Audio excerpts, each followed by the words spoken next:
De regresso à Comissão Executiva, hoje estamos a falar do setor da banca. À conversa nesta reunião, Mariana Abrantes de Sousa, José Almassa e Francisco Banha. José Almassa, há pouco estávamos a falar aqui do risco e das explicações que a banca pode ou não dar aos clientes, a ajuda que pode dar também a esclarecer esta situação. Fala que nós regressamos de férias com um ambiente de muita tensão, muita pressão, com as pessoas a serem, no fundo, sobrecarregadas com mais impostos ainda. A parte das suas poupanças é sempre uma matéria muito sensível e durante muito tempo também ajudou a banca o crédito fácil. Hoje já não é assim. Nessa matéria estamos a ser bem informados? Não, eu acho que não. Eu acho que o consumidor nessa matéria até está a ser mal informado. Por exemplo, está-se a assistir atualmente a um desvio de poupanças que eram feitas anteriormente aos balcões dos bancos, que encaminhavam a poupanças para PPRs, por exemplo, para os PPRs, que tinham algumas vantagens fiscais, e neste momento são os próprios bancos que estão a desincentivar que se façam PPRs, que se façam depósitos, exatamente, para terem o funding que estávamos a falar, não é? Portanto, e não estão a esclarecer devidamente portanto, o consumidor, na medida em que, ao dizerem não façam PPRs, façam depósitos, estão-se a esquecer do aspecto fiscal que ainda existe, ainda há algumas vantagens, ou seja, em termos de benefícios para quem constitui uma poupança através de um PPR, tem mais vantagens em termos económicos e financeiros do que propriamente fazer o depósito. O depósito, já sabe, tem aquele juro, recebe o juro e não há mais vantagem nenhuma. E os bancos, eles próprios, neste momento, não estão a fomentar o que fomentaram durante anos. É evidente que isto resultou de quê? Resultou de todo o processo do passado, que já se sabia que isto ia acontecer enquanto houvesse vantagens para os bancos fazer PPRs. Não é? Porque não nos esqueçamos que os bancos e as seguradoras, muitas fazem parte do mesmo grupo, não é? Portanto, acaba por haver ali, digamos, como um princípio de vasos comunicantes que circula tudo dentro do mesmo. Mas agora, a obrigação do cumprimento dos rácios, portanto, dos Tier 1 e os Tier 2, tudo isso faz com que os bancos se esqueçam, portanto, de informar, portanto, esse aspecto... Esqueçam-se, de informar... Não, esqueçam-se, a questão é como é que é possível esquecerem-se, sim, não é? Não foi para o corrigir, mas foi para acentuar a ironia da palavra.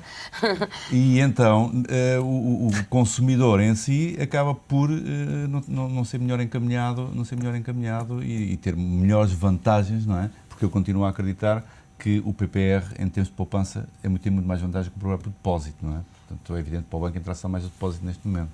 Francisco Banha, o PPR interessa mais também aos particulares. No caso das empresas, claramente o crédito concedido tem vindo a diminuir e a situação não é fácil. Quais são as grandes dificuldades neste momento e como é que se poderia atuar sobre o estado das coisas? Olha, relativamente às empresas, acho que finalmente ontem o Governo atuou e pelo menos já se conseguiu que as empresas que estão envolvidas nas linhas da PME Invest possam vir a ter agora uma moratória, entre aspas, de 1 ano sem terem que fazer amortizações. Aliás, acho que é uma medida daquelas que tão importantes como aquelas medidas que se tomam do lado dos impostos, que são fáceis, faz uma conferência de imprensa, no dia a seguir está tomada a decisão, e aqui era a mesma coisa, já se sabia que as empresas estão a passar dificuldades de tesouraria.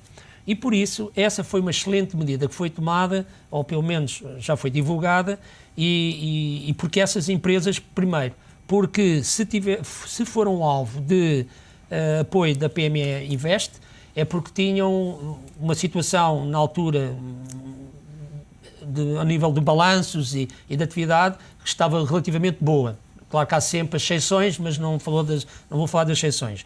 E, portanto, se as empresas agora estão a passar por dificuldades, acho que foi uma boa medida. Portanto, permitir às empresas só pagar o juro e não pagar a amortização.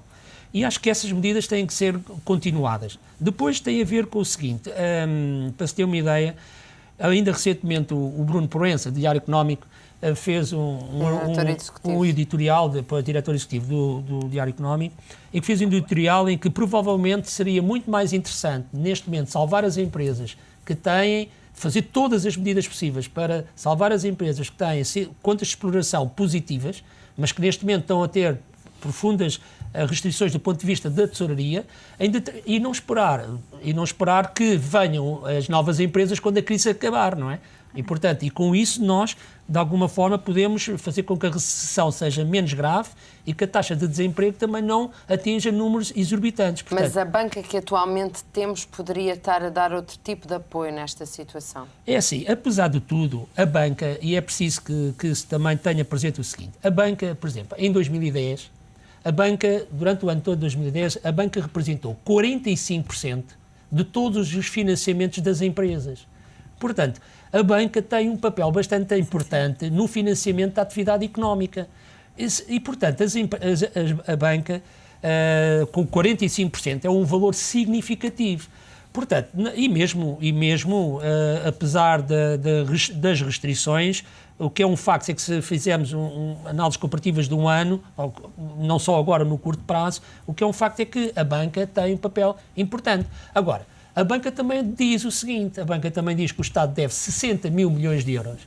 E, portanto, a banca, inclusivamente, na tal conferência, os responsáveis disseram, portanto, porque há aquelas duas linhas da Troika, do plano, que é os bancos podem utilizar 12 mil milhões de euros e mais, e até têm garantias, têm avais do Estado de 35 mil milhões de euros para se financiar. Mas a banca diz, não, mas não me interessa, porque é que eu hei de ter aqui um acionista de Estado no meu capital, que vai ter influência nas minhas decisões, quando esse Estado me deve 60 mil milhões de euros. E, portanto, eu acho que o Estado, no caso concreto das empresas, deverá reforçar os mecanismos de contra-garantia mútua, deve, pelo menos enquanto esta situação de restrição e de recessão económica, que já vai em 9 trimestres consecutivos de recessão, e portanto já vai com quase 4% de quebra, e portanto tudo isso é importante, ou seja, os olhos dos políticos têm que